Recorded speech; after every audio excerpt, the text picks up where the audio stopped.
বাংলার শিল্পায়নের একটা গুরুত্বপূর্ণ দিন। আমূল বাংলায় শ্বেত বিপ্লব 2.0 সূচনা করলো।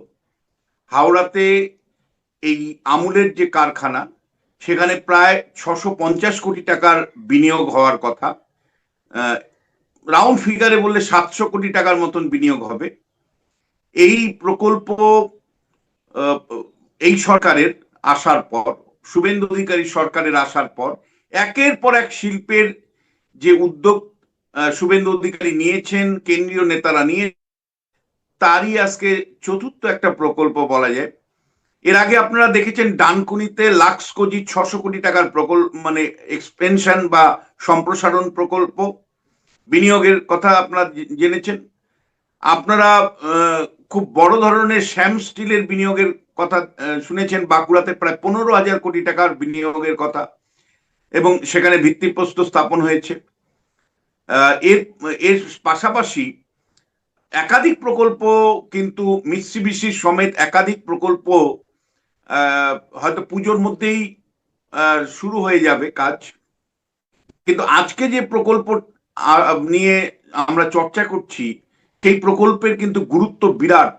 পৃথিবীর সবচেয়ে বৃহত্তম সমবায় ব্যবস্থা যে সংস্থার দ্বারা পরিচালিত হয়, আমুল কোঅপারেটিভ, সে তার অধীনে প্রায় 36 লক্ষ মানুষ রয়েছেন, এবং পৃথিবীর সবচেয়ে বৃহত্তম সমবায় সংস্থা, তারা পশ্চিমবাংলায় বিনিয়োগ করছেন, এবং এর ফলে পশ্চিমবাংলায় বিপুল সংখ্যক মানুষের অবশ্যই যে সুরাহা হবে তা নিয়ে কিন্তু কোনো সংশয় নেই। মনে করা হচ্ছে প্রতিদিন পশ্চিমবাংলায় প্রায় 1.25 লক্ষ দুধ চাষি, তারা কিন্তু উপকৃত হবেন। 1.25 লক্ষ দুধ চাষির উপকার আসবে, এবং 9 লক্ষ লিটার দুধ তারা কিন্তু এই আমুল সংস্থার কাছে জমা করতে পারবেন। আপনারা জানেন যে সমবায় ব্যবস্থার মাধ্যমে যখন দুধ বিক্রি হয় বা দুধ ক্রয় করে সমবায়গুলো, সেটা অনেক বেশি টাকার তারা দুধ কিনবে। এর ফলে চাষির ক্রয় ক্ষমতা বাড়বে, এবং চাষি উদ্বুদ্ধ হবে আরো বেশি পশুপালন করতে। এবং এর মধ্যে 30,000 জন মহিলা দুগ্ধ চাষী থাকবেন, এটাই মনে করা হচ্ছে। সব মিলে আমি আবার বলছি যে প্রায় 700 কোটি টাকার প্রকল্প। পশ্চিমবাংলার ইতিহাসে, মানে বিশেষ করে এই মানে পশুপালন এর ইতিহাসে এত বড় উদ্যোগ খুব কম হয়েছে আগে। ফলে এটা বলা যায় যে একটা গুরুত্বপূর্ণ সাফল্য শুভেন্দু অধিকারীর মাথার মুকুটেও কিন্তু যুক্ত হলো। এটা তো গেল একটা দিক, কিন্তু যে জন্য আজকে আলাদা গুরুত্বপূর্ণ রয়েছে এই যে উদ্বোধনী অনুষ্ঠান, যেখানে অমিত শাহ স্বয়ং ছিলেন রাজ্যের মুখ্যমন্ত্রী, বিজেপি সভাপতি সমেত একের পর এক মন্ত্রীরা সেখানে উপস্থিত ছিলেন। একাধিক রাজনৈতিক বার্তা, প্রশাসনিক বার্তা অমিত শাহ দিয়েছেন। তার মধ্যে সবচেয়ে গুরুত্বপূর্ণ যে বার্তাটা আমরা দেখতে পেলাম, সেটা হলো যে পূর্ণ আস্থা, শুভেন্দু অধিকারীর প্রতি পূর্ণ আস্থা যাপন করলেন অমিত শাহ। পূর্ণ আস্থা শুধু নয়, তিনি বললেন যে যেই মুহূর্তে কোনো উদ্যোগ তিনি নিচ্ছেন দিল্লির থেকে, তার থেকে তড়িৎ গতিতে শুভেন্দু অধিকারী মুখ্যমন্ত্রী হিসাবে উত্তর দিচ্ছেন। কোনো একটা চিঠির উদাহরণ দিয়ে তিনি বললেন যে সন্ধ্যাবেলায় দিয়েছি, তার একটু কিছুক্ষণ পরেই তার আধিকারিকরা বলছেন যে কলকাতার থেকে জবাব এসে গেছে, যেটা তারা কখনোই যে তৃণমূল শাসনকালে কখনোই মানে পাননি। অর্থাৎ কেন্দ্র রাজ্যের যে একটা সহযোগিতা, ডবল ইঞ্জিন সরকার, এবং সেই সরকারের মুখিয়া হিসাবে শুভেন্দু অধিকারী যে গুরুত্বপূর্ণ ভূমিকা পালন করছেন, যোগ্য নেতৃত্ব দিচ্ছেন, অমিত শাহ আজকের বক্তব্যে ছত্রে ছত্রে সেটাই কিন্তু তিনি ফুটিয়ে তুলেছেন। প্রতি মুহূর্তে শুভেন্দু অধিকারী প্রসঙ্গ এসেছে, তার প্রশাসনের প্রসঙ্গ এসেছে, তারিফ কুড়িয়েছেন অমিত শাহ থেকে। শুভেন্দু অধিকারীর প্রতি প্রতিনিয়ত তিনি আস্থা দেখিয়েছেন। সব মিলে আজকের প্রকল্প কেবলমাত্র প্রশাসনিক একটা উদ্বোধন নয়, আজকের প্রকল্প থেকে একটা পরিষ্কার রাজনৈতিক বার্তাও নতুন সরকারের প্রতি এবং নতুন সরকারের নেতৃত্ব শুভেন্দু অধিকারীর প্রতি কিন্তু অমিত শাহ দিল্লির নেতা হিসাবে কিন্তু পরিষ্কার রাখলেন। তিনি বললেন যে এই 16 সাল থেকে যে লড়াই করছিলাম, পরিবর্তনের জন্য যে লড়াই করছিলাম, সেই পরিবর্তনের এই লড়াইয়ে আমরা দীর্ঘ সময় ধরে করে যাচ্ছিলাম, আজকে তার সুফল আমরা পাচ্ছি। আজকে একটার পর একটা প্রকল্পের উদ্বোধন হচ্ছে, বাংলার ডবল ইঞ্জিন সরকারের সুফলগুলো পেতে শুরু করেছে।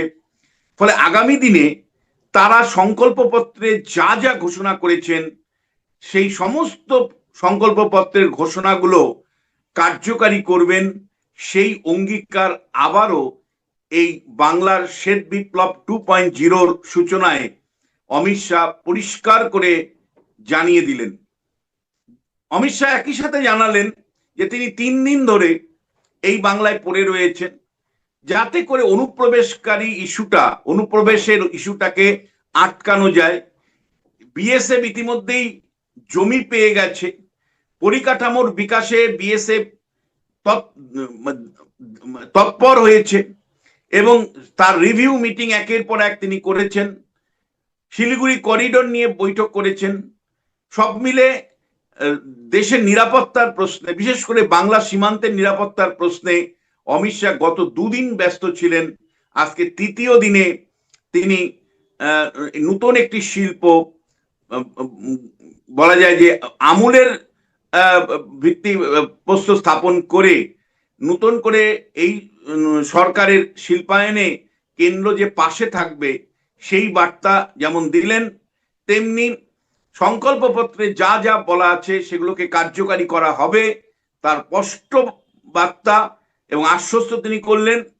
শুভেন্দু অধিকারীর প্রতি পূর্ণ আস্থা তিনি দেখালেন এবং প্রধানমন্ত্রী সমেত স্বরাষ্ট্রমন্ত্রী অমিত শাহ তারা যে শুভেন্দু অধিকারীর নেতৃত্বে বাংলা ট্রান্সফরমেশন বা পরিবর্তন, এই পরিবর্তন কেবলমাত্র রাজনৈতিক পরিবর্তন নয়, সেটা অমিত শাহ আরেকবার মনে করিয়ে দিলেন। অমিত শাহ পরিষ্কার করে আজকে আবারও মনে করিয়ে দিলেন এই পরিবর্তনটা কেবলমাত্র রাজনৈতিক পরিবর্তন নয়, একটা টোটাল ট্রান্সফরমেশন বা সামগ্রিক একটা পরিবর্তন। বাংলার কৃষ্টি সংস্কৃতি, যে বাংলা রবীন্দ্রনাথ ঠাকুরের, যে বাংলা স্বামী বিবেকানন্দের, যে বাংলা রামকৃষ্ণের বাংলা, চৈতন্যদেবের বাংলা, সেই বাংলার সংস্কৃতি তারা ফিরিয়ে আনতে চান এবং সেই প্রশ্নে শুভেন্দু অধিকারীকেই সামনে রাখতে চান। সেই বার্তাটা খুব স্পষ্টভাবে কেন্দ্রীয় স্বরাষ্ট্রমন্ত্রী আজকে দিয়ে গেলেন। আমার মনে হয় সব মিলে পশ্চিমবাংলা শিল্পায়নের যে উদ্যোগ একটার পর একটা নতুন সরকার নিচ্ছে, তাতে কিন্তু যুবক সমাজের, মানে বিশেষ করে আমরা দেখে অভ্যস্ত ছিলাম তৃণমূল শাসনকালে বাড়ি বাড়ি ছেলেমেয়েরা বাইরের রাজ্যে গিয়ে কাজ করতে যাচ্ছেন, বাইরের রাজ্যে পরিযায়ী শ্রমিক হয়ে যাচ্ছেন। এ রাজ্যে শিক্ষিত ছেলে মেয়েদের কোনো চাকরি ছিল না। এ রাজ্যের যারা মাধ্যমিকের নিচে পাশ করতেন বা স্কুল ছেড়ে চলে যেতে হতো, তারা বাধ্য হতেন বাইরের রাজ্যে গিয়ে পরিযায়ী শ্রমিক হতে। সেই পরিযায়ী শ্রমিকরা যাতে বাইরের রাজ্যে না যান, আমাদের রাজ্যেই থাকেন, তার জন্য শিল্পায়নের উদ্যোগ, কেন্দ্রের একের পর এক প্রকল্পের উদ্যোগ। আর একই সাথে স্কুল সার্ভিস কমিশনের চেয়ারম্যান নিয়োগ হয়েছে। আশা করা হচ্ছে school service commission, college service commission এবং প্রাথমিক শিক্ষক নিয়োগের মধ্য দিয়ে বাংলার কলেজ বিশ্ববিদ্যালয় পাশ করা পড়ুয়ারা তারাও যাতে আগের মতন কর্মসংস্থান পায়, সেই রকম একটা বার্তা কিন্তু নতুন সরকারের মুখিয়া শুভেন্দু অধিকারী দিচ্ছেন। আজকে আমার কানে যেটা লাগলো সেটা কিন্তু স্বরাষ্ট্রমন্ত্রীর সাথে শুভেন্দু অধিকারীর আরো নিবিড় সম্পর্ককেই প্রতিফলিত করে। এতদিন সবসময় উনি যখন বলতেন শুভেন্দু দা বা শুভেন্দু বাবু কথা বলতেন, শুভেন্দু দাটাই বেশি বলতেন, শুভেন্দু বাবু কখনো কখনো বলতেন। আজকে একাধিকবার অমিত শাহ তার বক্তৃতায় তিনি কিন্তু শুধু শুভেন্দু শব্দটা ব্যবহার করেছেন। এটা পুত্রবৎ একটা সম্ভাষণ এবং তার সাথে অর্থাৎ অমিত শাহ শুভেন্দু অধিকারীকে পুত্র সমাজে দেখেন, আমার ধারণা তারই প্রতিফলন ঘটেছে, যার জন্য বক্তৃতার মাঝে মধ্যেই শুভেন্দু দা বা শুভেন্দু বাবুর পরিবর্তে বারবার শুভেন্দু শুভেন্দু বলেই তাকে সম্বোধন করেছেন। এটা অমিত শাহ এবং শুভেন্দু অধিকারীর ক্লোজ কেমিস্ট্রিকেই কিন্তু রিফ্লেক্ট করে। ধন্যবাদ।